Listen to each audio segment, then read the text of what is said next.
I do apologise, SNP spokesperson Alan Brown. Thank you, Mr Speaker.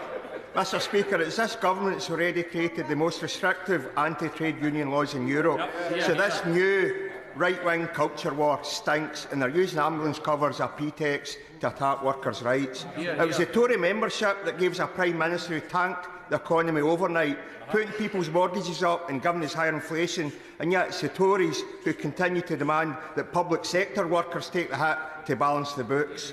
Now, everyone can see the irony, the Tories clapping key workers and now giving them a pay cut and threatening them with a sack in the future for future action. Does he really think ordinary people support Tory plans over the nurses? Does he realise the public can see Pat Cullen and Mick Lynch destroying their arguments in sound bites? Does he actually understand that train commuters who already suffer from appalling service are going to be raging when they find out how much money the train companies are making from strike days, paid for by the taxpayers? So how much money has been paid to the train companies that could have went to workers instead? Now, Mr Speaker, it's not been easy for the Scottish Government, but they've negotiated better pay settlements for Police Scotland, for train crews and for NHS workers, and one for NHS it would seem that RCN would be willing to discuss with the UK Government. Actions commended by the unions but not even acknowledged by Labour. But I would say there are no ambulance strikes in Scotland. And, Mr Speaker, this is done within a fixed budget, negotiations with one hand tied behind our back. And now, despite working with the unions, Scotland still have the same anti-worker or anti-union legislation imposed on it against the wishes of the Scottish Government, an imposition made easier by the Labour Party agreeing with the Tories that workers' rights should remain at Westminster and not be devolved to Scotland. Mr Speaker, finally, we do not want to be part of plans designed to sabotage workers' rights.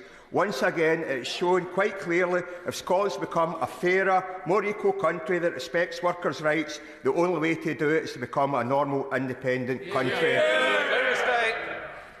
Well, Mr Speaker, the honourable gentleman tries to push the argument that somehow this will take us out of step with other European countries. I've already explained we're the ones who are out of step with what already occurs elsewhere in Europe. And if you go beyond Europe, the honourable gentleman will be interested to hear that in countries like Australia, in countries like Canada, in many states in America, blue light, as we would call it here, strikes are banned entirely. So actually we're taking a very moderate approach, a very sensible approach. I would have thought the honourable gentleman would wholeheartedly support protecting his own constituents in that way. And whilst we're taking sort of lectures from him about how the Scottish Government handles these things, Mr Speaker, I couldn't help notice that Scottish primary school teachers are on strike and secondary teachers go on strike in Scotland on Wednesday.